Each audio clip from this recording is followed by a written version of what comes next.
बिस्मिल्लाहिर्रहमानिर्रहीम। अस्सलाम वालेकुम स्टूडेंट्स, मेरा नाम सैफुर रहमान है और फर्स्ट ईयर केमिस्ट्री के CB3 केमिकल बॉन्डिंग के तीसरे लेक्चर के साथ मैं आप लोगों के सामने हाजिर हूँ।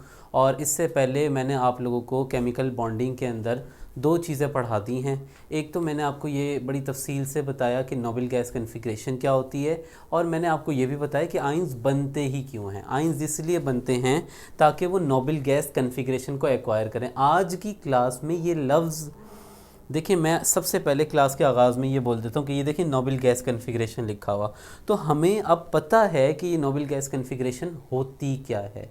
तो आज की क्लास में हम एक बड़ी इम्पॉर्टेंट बात डिस्कस करेंगे। अच्छा, लेक्चर का स्टार्ट करने से पहले एक बात ज़रा मैं आप लोगों को बता दूँ, वो ये कि एक तो बात ये कि मैं बहुत ज़्यादा आप लोग का शुक्रगुज़ार हूँ कि आप लोग जो है वो लेक्चर को पसंद कर रहे हैं और उस पर अपने पॉजिटिव कमेंट्स भी कर रहे हैं। मैं उसका बहुत ज़्यादा शुक्रगुज़ार हूँ। दूसरी बात ये कि अब से मैं इंशाल्लाह ये काम करूँगा कि जो भी मैं पढ़ा रहा हूँ उसका नोट्स भी मैं डिस्क्रिप्शन में डाल दिया करूँगा, तो आप डिस्क्रिप्शन में जाके उसके नोट्स भी देख सकते हैं। तो शुरू करते हैं आज की क्लास में आयोनिक बॉन्डिंग से कि आयोनिक बॉन्ड क्या होता है।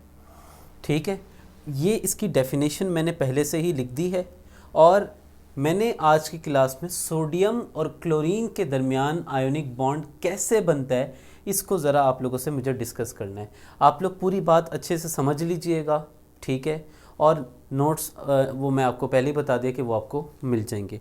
आप बेटा यहाँ देखें, आयोनिक बॉन्ड कब बनता है? जब कंप्लीट ट्रांसफ़र ऑफ इलेक्ट्रॉन हो। बस इतनी बात याद रखनी है। क्या बोला? आयोनिक बॉन्ड कब बनता है? जब ट्रांसफ़र ऑफ इलेक्ट्रॉन कैसा हो? कंप्लीट हो।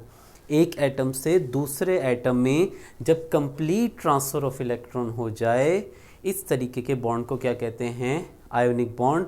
और अगली बात आप देखिएगा, लिखा हुआ क्या है? The bond which is form by complete transfer of electron from one atom to another so that both acquire noble gas configuration.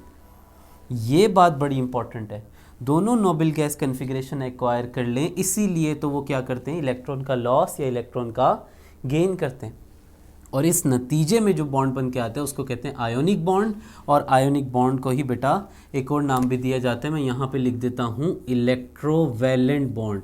Electrovalent bond, right. Ionic bond या इलेक्ट्रोवैलेंट, मैं इधर कहीं लिख देता हूँ बॉन्ड, आप एक साथ लिख लीजिएगा इसको, इलेक्ट्रोवैलेंट बॉन्ड। अब मैं आप लोगों को एक्सप्लेन करूँगा कि ये आयोनिक बॉन्ड सोडियम और क्लोरीन में कैसे बनता है।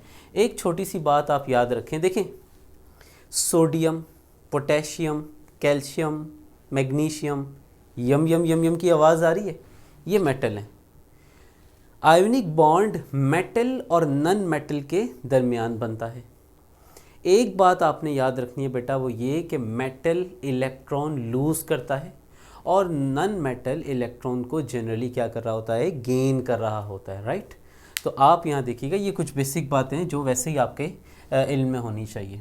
देखिए, मैं आपके सामने यहाँ पर ड्रॉ करता हूँ सबसे पहले सोडियम।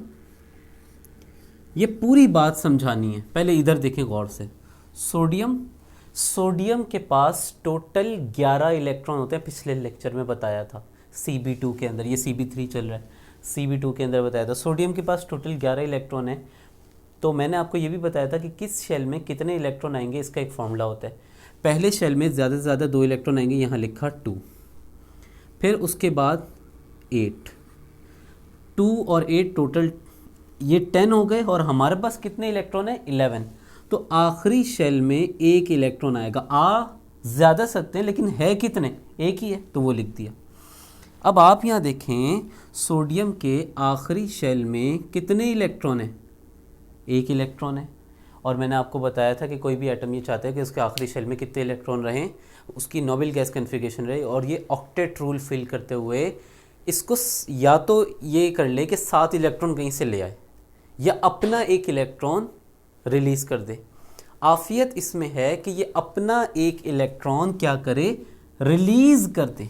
और जब ये इलेक्ट्रॉन को रिलीज़ करेगा तो इलेक्ट्रॉन के लॉस से कौन सा चार्ज बनता है? पॉजिटिव चार्ज, पॉजिटिव आयन बनता है। और पॉजिटिव आयन को क्या कहते हैं? Cation. देखें क्या लिखा हुआ है, gaseous sodium atom loses electron to form cation. Sodium atom ने इलेक्ट्रॉन लॉस करके कैटाइन बना लिया, पॉजिटिव आइन। अब देखें, पहले शेल के 2 इलेक्ट्रॉन एज इट इज, दूसरे शेल के 8 इलेक्ट्रॉन एज इट इज, तीसरे शेल में ये जो इलेक्ट्रॉन था ये क्या हो गया बेटा, लूज हो गया, ये लूज हो गया। अब देखें, सोडियम के पास एक इलेक्ट्रॉन पहले से था, अब इलेक्ट्रॉन को सोडियम क्या किया हुआ है, अट्रैक्ट किया हुआ है। उस इलेक्ट्रॉन को वहाँ से हटाने के लिए कुछ ना कुछ एनर्जी चाहिए होगी, और उस एनर्जी का नाम क्या होता है बेटा, आयोनाइजेशन एनर्जी होता है। ठीक है, क्योंकि हम सोडियम को ये एनर्जी दे रहे हैं, याद रखिएगा, इलेक्ट्रॉन को निकालने के लिए जो एनर्जी दरकार होती है उसको क्या कहते हैं, आयोनाइजेशन एनर्जी। क्या बोला, इलेक्ट्रॉन को निकालने के लिए जो एनर्जी चाहिए उसको क्या कहते हैं, आयोनाइजेशन एनर्जी। और सोडियम का ये वाला इलेक्ट्रॉन निकालने के लिए जो एनर्जी चाहिए वो कितनी है, -495 किलो जूल पर मोल। और इस वैल्यू को क्या नाम दे रहा हूँ बेटा, आयोनाइजेशन एनर्जी का। यहाँ पे प्लस लिख देते हैं, ठीक है। प्लस क्यों, क्योंकि वी आर सप्लाइंग एनर्जी। जब सोडियम को हमने इतनी एनर्जी दी तो इलेक्ट्रॉन क्या हो गया, रिलीज हो गया। और इस एनर्जी को जो कि दरकार है इलेक्ट्रॉन को रिलीज कराने के लिए उसको क्या कहते हैं बेटा, आयोनाइजेशन एनर्जी का नाम देते हैं। अब बात करते हैं क्लोरीन की। क्लोरीन के पास टोटल 17 इलेक्ट्रॉन होते हैं। 17 इस तरह होंगे कि पहले शेल में आ गए 2, दूसरे शेल में आ गए 8, तीसरे शेल में आ गए 7, हो गए 17। 2 + 8 10, 10 + 7 17। क्लोरीन के आखिरी शेल में देखो 7 इलेक्ट्रॉन है, इसको एक और इलेक्ट्रॉन चाहिए ताकि ये ऑक्टेट कंप्लीट कर ले। तो ये जो सोडियम ने इलेक्ट्रॉन लूज किया है वही इलेक्ट्रॉन कौन गेन करेगा, वही इलेक्ट्रॉन कौन गेन करेगा बेटा, क्लोरीन। और जब भी कोई भी एटम इलेक्ट्रॉन गेन करता है तो उस पर कौन सा चार्ज आता है, नेगेटिव चार्ज आ जाता है, ठीक है। और अब देखें, पहले शेल में 2 इलेक्ट्रॉन थे वो एज इट इज़, दूसरे शेल में 8 इलेक्ट्रॉन थे वो एज इट इज़, तीसरे शेल में 7 इलेक्ट्रॉन थे और एक ये यहाँ पर आ गया, तो तीसरे शेल में कितने हो गए, 8। देखिए दोनों के आखिरी शेल में 8-8 इलेक्ट्रॉन हो गए। दोनों क्या कर रहे हैं, नोबल गैस कन्फिग्रेशन को एक्वायर कर रहे हैं, हासिल कर रहे हैं। अब जब इलेक्ट्रॉन निकालना हो तो जो एनर्जी देते हैं उसको कहते हैं आयनाइजेशन एनर्जी, जो कि कितनी है, 495 किलो जूल पर मोल सोडियम का इलेक्ट्रॉन निकालने के लिए। जब इलेक्ट्रॉन गेन करते हैं, जब इलेक्ट्रॉन गेन करते हैं उस वक्त जो एनर्जी चेंज होता है उसको कहते हैं इलेक्ट्रॉन एफिनिटी। और जब क्लोरीन इलेक्ट्रॉन गेन करेगा तो वो एनर्जी को रिलीज करेगा। क्या करेगा, एनर्जी को रिलीज। और जब एनर्जी रिलीज होती है तो वैल्यू किस में रखते हैं बेटा, माइनस में। और 348 किलो जूल पर मोल एनर्जी सोडियम क्लोरीन ने क्या की, रिलीज की। तो मैं यहाँ पे एक बार फिर एम्फेसाइज कर दूँ, आयनाइजेशन एनर्जी क्या होता है, एनर्जी प्रोवाइड करना ताकि इलेक्ट्रॉन बाहर आए। इलेक्ट्रॉन एफिनिटी क्या होता है, एनर्जी का रिलीज होना जब इलेक्ट्रॉन गेन होगा। यहाँ इलेक्ट्रॉन गेन हुआ है तो इलेक्ट्रॉन एफिनिटी, यहाँ इलेक्ट्रॉन लूज हुआ है, लॉस हुआ है इलेक्ट्रॉन का, तो आयनाइजेशन एनर्जी। यहाँ तक की बात मैं उम्मीद करता हूँ आप लोगों को समझ में आ रही होगी। इसका ज़रा स्क्रीनशॉट लें तो फिर मैं आगे मूव करता हूँ। अब मैं ये वाला पर्टिकुलर पार्ट जो है वो मिटाने लगा हूँ, ठीक है। ये सारा पार्ट मैं इरेज कर दिया। आगे आप ज़रा देखिएगा, अब जब ये सोडियम और क्लोरीन का आयन बन गया, सोडियम और क्लोरीन का आयन बन गया, तो अब ये क्या करेगा, आप यहाँ देखिएगा, ये सोडियम आयन, ठीक है, इसको ज़रा नीचे करके लिख देते हैं। ये सोडियम का आयन और ये क्लोरीन का आयन, प्लस और माइनस दोनों एक दूसरे को क्या करेंगे, अट्रैक्ट करेंगे। और ये अट्रैक्ट करके क्या बना लेंगे बेटा, NaCl बना लेंगे, ठीक है, NaCl बना लेंगे, ठीक है। अब जब पॉजिटिव और नेगेटिव आयन एक दूसरे को अट्रैक्ट कर रहे हों, इस चीज़ को नाम दिया जाता है इलेक्ट्रोस्टैटिक फोर्स ऑफ अट्रैक्शन। तो मैं यहाँ पे क्या लिखूँगा, पहला पॉइंट था सोडियम का इलेक्ट्रॉन रिलीज होना, दूसरा पॉइंट था क्लोरीन का इलेक्ट्रॉन गेन होना, तीसरा पॉइंट देखिएगा, तीसरा point due to electrostatic force of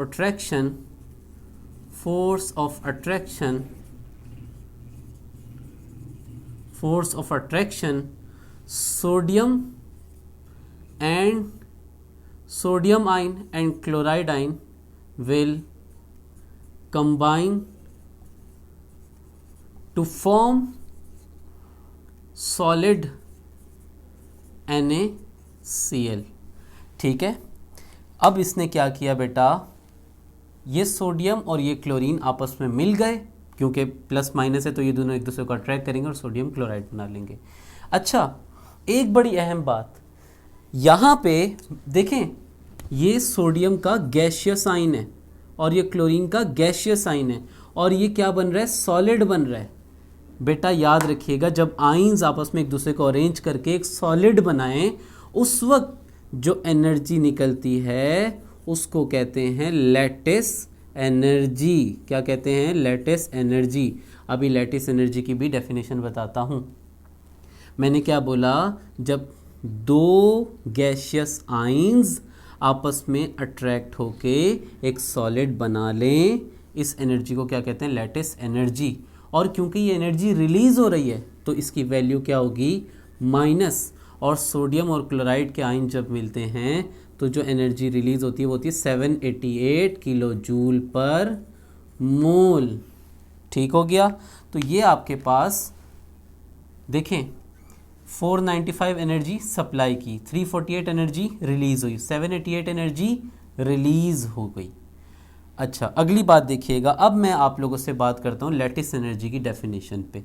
अब देखें, एक छोटी सी बात मैं यहाँ पे ज़रा रिकॉल कर दूँ। वो क्या, वो ये कि देखें कंप्लीट ट्रांसफ़र ऑफ इलेक्ट्रॉन हुआ कैसे, जो इलेक्ट्रॉन सोडियम ने रिलीज़ किया, लूज़ किया, वही इलेक्ट्रॉन क्लोरीन ने गेन किया।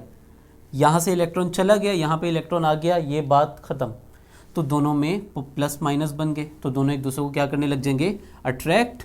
और अट्रैक्शन का नाम क्या है, इलेक्ट्रोस्टैटिक फोर्स ऑफ अट्रैक्शन। ठीक है, इलेक्ट्रोस्टैटिक फोर्स ऑफ अट्रैक्शन। तो बेटा लैटिस एनर्जी की डेफिनेशन क्या है, द इंथैल्पी चेंज और the energy change, the energy change when 1 mole of solid lattice is formed from constituent